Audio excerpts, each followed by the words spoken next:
नमस्कार। आज हम लोग पढ़ेंगे कक्षा 6 अतीत से वर्तमान। पहला अध्याय है हमारा अतीत। तो आज हम जानेंगे कि हमारा अतीत क्या है। अतीत का मतलब होता है हमारा या आपका बीता हुआ कल। जो घटनाएं आज घट गई है वह क्या कल घट सकती है। इतिहास में हम अतीत की जानकारी लेते हैं। अतीत को जानना इसलिए ज़रूरी होता है कि अतीत को जानकर ही हम वर्तमान को समझ सकते हैं।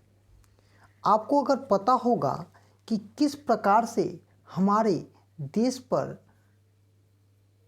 बहुत सारे शासकों ने यहाँ पर शासन किया, तो आप इसमें अपनी विचार, अपनी अभिव्यक्ति को व्यक्त कर सकते हैं और भविष्य के निर्माण के लिए भी सोच सकते हैं।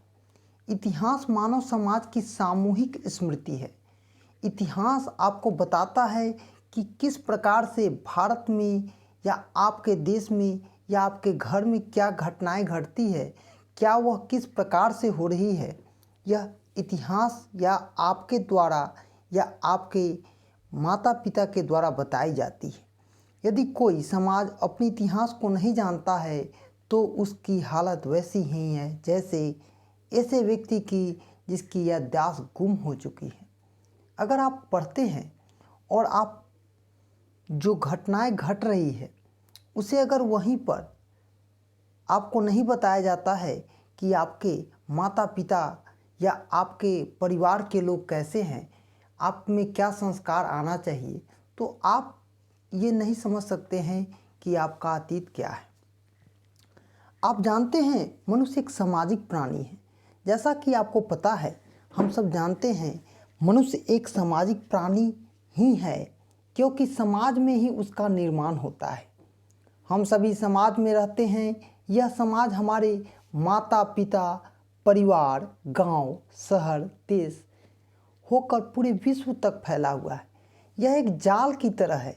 सामाजिक जाल में माता पिता, शहर, ये सब क्या है, एक बंधन में बंधा हुआ है। आपने पढ़ा होगा कि आज की दुनिया एक वैश्विक गांव है। क्या हमारा समाज सदा ऐसा था? नहीं।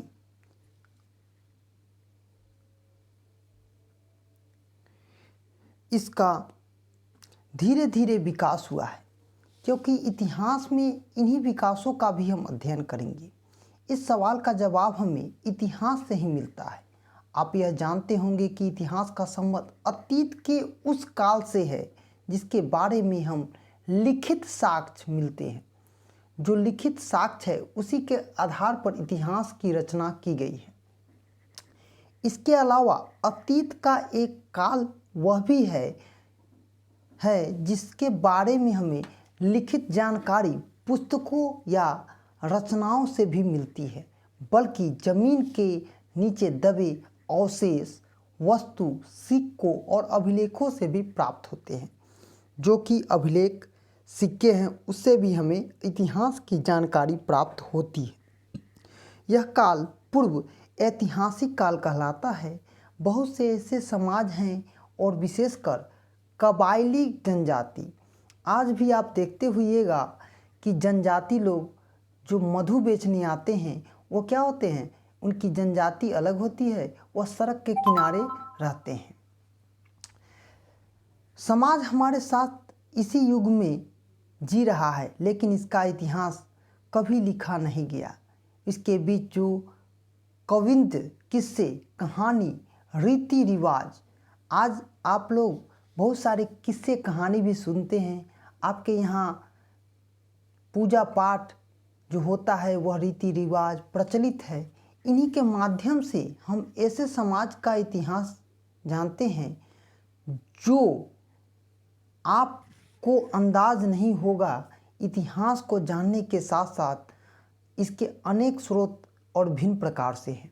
इन्हीं तमाम साधनों और स्रोतों के आधार पर इतिहास हमें अतीत के बारे में जानकारी देती है, हमें बताती है कि किस प्रकार हमारा अतीत था। यह भारत का अतीत है या आपके समाज का अतीत है, हमें दूसरे व्यक्ति या अभिलेख या साक्ष्यों के, वस्तुओं के, कथाओं के द्वारा यह पता चलता है। मनुष्य की उत्पत्ति कैसे हुई, उसे कैसे साथ मिलकर रहना प्रारंभ किया। तो यहाँ पर अतीत के बारे में हम जानने की कोशिश करते हैं। कैसे आपने जीवन की ज़रूरतों को पूरा किया, कैसे शिकारी करके और कंदमूल इकट्ठा करके वह अपना भोजन पाते थे। जैसा कि आपको पता है कि आदि मानव में सभ्यताओं का गुण नहीं था, वह क्या कहते थे, कंदमूल खाते थे और खेती करना नहीं जानते थे। लेकिन धीरे धीरे विकास का कर्म आगे की ओर बढ़ा, उन्होंने खेती किया, गुफाओं से निकलकर मकान बनाया और वह कपड़ा नहीं पहनते थे, लेकिन क्या किया, कपड़ा पहनना सीखा। औजार हथियार बनाए, दूरस्थ स्थानों पर यात्रा की और सीखे, व्यापार किया, मुद्राओं का उपयोग प्रारंभ किया, राज्यों और साम्राज्यों का गठन किया। उनका शासन चलाने के लिए नियम कानून भी बनाए गए। जैसा कि आप भी जानते हैं, आप लोग पढ़ते भी हैं, विद्यालय जाते हैं तो वहाँ पर भी नियम कानून का पालन होता है। साम्राज्य संगठित हुए और धीरे धीरे बिखर गए, उत्थान और पतन का चक्र चलते चला गया। इस सब बातों की जानकारी आप इतिहास से प्राप्त कर सकते हैं। आपकी पाठ्य पुस्तक इसी पाठ में आपकी जानकारी प्रदान करेगी कि किस प्रकार से मानव इन अतीत की घटनाओं से कैसे सीखकर आगे बढ़ा है। सबसे पहले आप इतिहास की पृष्ठभूमि अर्थात उसकी बुनियादी बातों को समझेंगे। किसी भी मानव समूह या समाज का विकास एक निर्धारित स्थान पर होता है। इस विकास में उसका स्थानीय परिस्थिति, जिस स्थान पर मानव निवास करता है वहाँ की परिस्थिति कैसी है, वह जीवन लायक है, भौगोलिक स्थिति और पर्यावरण, यह सब उनके विकास में बहुत बड़ा योगदान देता है। कभी आपने विचार किया है कि नदी घाटी में ही आरंभिक सभ्यताओं का विकास क्यों हुआ है? आपको नहीं पता है, उस समय पानी की व्यवस्था के लिए वहाँ पर मानव निवास करते थे। आप ध्यान देंगे, नदियों के किनारे ही उपजाऊ भूमि और बहुल्यता थी, यहाँ खेती का काम आसान था। नदियों के रास्ते व्यापार की सुविधा होती थी। उस समय चक्का और गाड़ी, मोटर कार ये सब नहीं था। ऐसे ही अनेक परिस्थिति सभ्यता के विकास में सहायक होती थी। पर्यावरण हमारे रहन सहन, खान पान, वेशभूषा को भी प्रभावित करती है। जैसा कि आप जानते हैं, जिस जगह का आदमी जैसा होता है उसका परिवेश, खान पान, वेशभूषा भी अलग होता है। चूँकि अभी आप भारत के प्राचीन इतिहास के बारे में पढ़ रहे हैं, इसीलिए भारत में कहाँ कहाँ आरंभिक सभ्यताओं का विकास हुआ है और वहाँ के भौगोलिक परिस्थितियाँ क्या थी, इसे जानना आपके लिए बहुत ज़रूरी है। देखिए, अगर आपको पता होगा कि मैदानी, मरुस्थली और दूसरे जगहों पर के लोग किस प्रकार से रहते हैं, तो आप उसके इतिहास को समझेंगे और उसी के अनुसार से उसकी व्याख्या भी करेंगे। फिर आप कालक्रम के संबंध में जानेंगे। इतिहास की प्रक्रिया बहुत लंबे कालों तक फैली है। सुविधा के लिए हम इसे छोटे छोटे कालखंडों में बांट देते हैं। ऐसा क्यों किया जाता है, किस आधार पर किया जाता है, यह आप जानेंगे इस पाठ में। फिर आप यह भी देखेंगे कि अतीत की जानकारी किन साधनों से प्राप्त करते हैं, तुलनात्मक रूप से इसका क्या महत्व और उपयोग है। तीसरे अध्याय में हम आप मनुष्य के जीवन के उन चरणों के बारे में पढ़ेंगे जब वह संगठित होकर रहने लगे, अर्थात एक समाज का विकास तो होने लगा मगर सत्ता की करण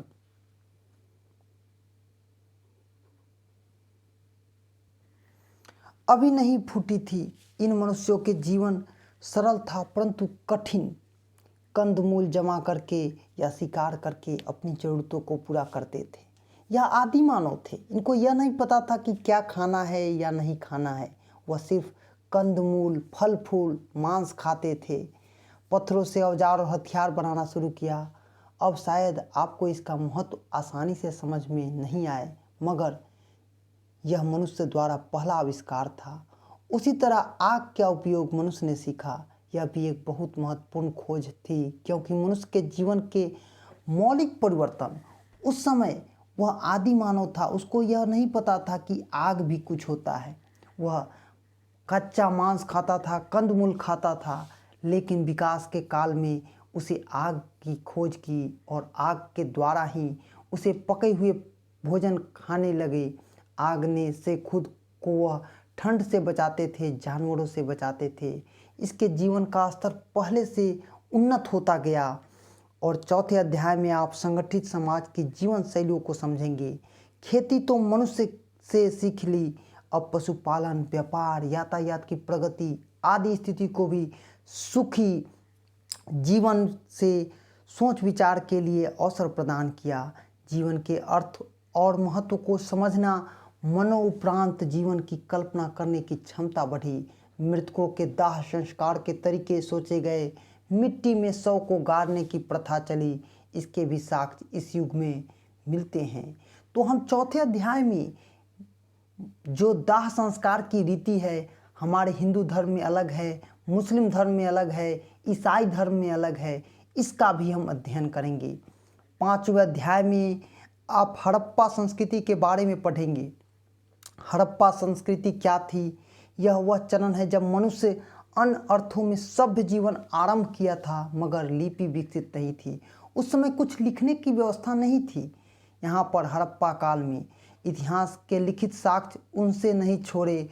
पुरातत्व जमीन के नीचे गड़ी वस्तुओं को खोजा और अध्ययन से संस्कृति की विशेषता हम जानते हैं। अब नगरों के विकास का हुआ प्रशस्ति तंत्र, नगर निर्माण, योजनाबद्ध रूप, व्यापक कला, धर्म आदि जीवन का अनेक क्षेत्रों में मनुष्यों ने उन्नत जीवन शैली को अपनाया। इन लोगों को लिपि भी जानकारी थी। अनेक मुहरों पर इसके लेख मिले हैं, लेकिन अभी तक उसको पूरी तरह से पढ़ा नहीं जा सकता है। इसीलिए उन्हें पुरातत्वविद सामग्री पर निर्भर करना पड़ता है। छठे अध्याय में आप वैदिक काल के संबंध में पढ़ेंगे। वेद उपनिषद के बारे में छठे वाले अध्याय में हम लोग पढ़ेंगे। वैदिक युग में वैदिक, बौद्धिक और अध्यात्म प्रगति का काल है।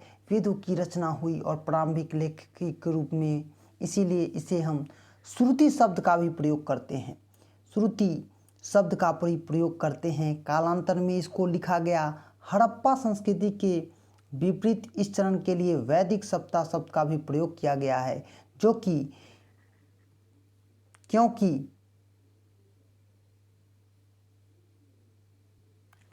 क्योंकि अब धार्मिक और बौद्धिक रूप से मनुष्य एक उन्नत, परिपक्व और सभ्य अवस्था में जा चुका है।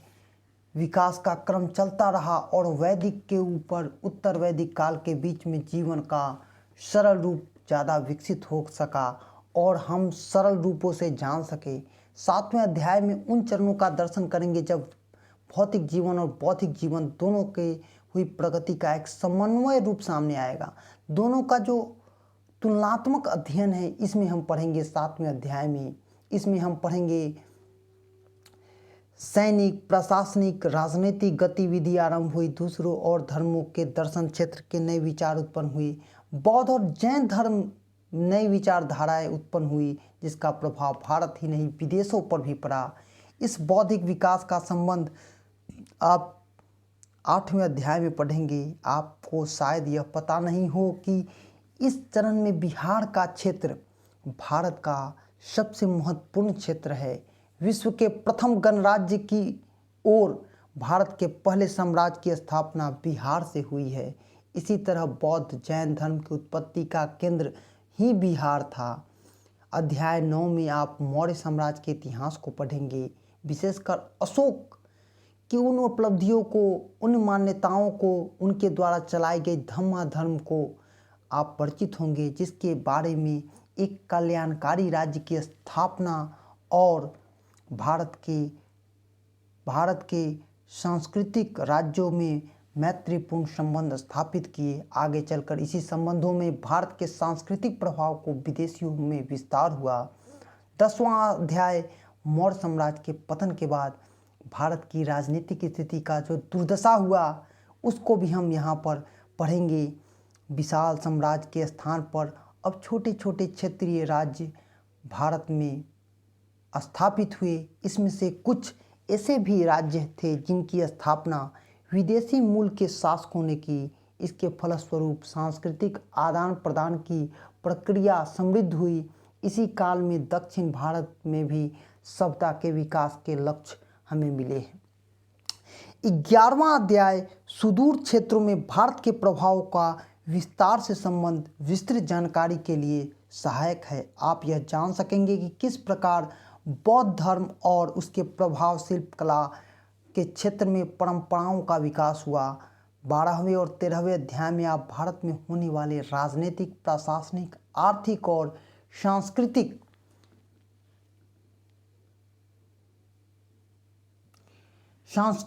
सांस्कृतिक प्रगति के संबंध में जानकारी प्राप्त करेंगे। जबकि अंतिम अध्याय में आप कुछ प्रमुख इतिहासकारों के संबंधों के बारे में भी जानकारी हासिल करेंगे। बच्चों, उपयुक्त उदाहरणों से आपको यह अनुमान हुआ होगा कि इतिहास का अध्ययन क्यों महत्वपूर्ण है और उपयोगी है। आपने देखा होगा कि मानव समाज के विकास का क्रम एक लंबे समय तक फैला है। इसमें उत्थान और पतन दोनों को बराबरी से इतिहास में तुलनात्मक अध्ययन के साथ प्रस्तुत किया गया है।